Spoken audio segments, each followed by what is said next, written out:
a lot of issues like privacy or something like that we should think about in the future. But it's a new product and it's a brand new thing that I think we still have a lot of opportunity to invite all the people, all the consumers and all the departments to help us to set up maybe new regulations and the new things for this product. Yeah.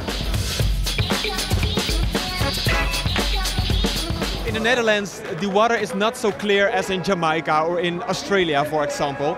Can I use this in Zandvoort or in Scheveningen? Yes, I think so, but it depends because the water quality and the currents, they all will affect its work situation.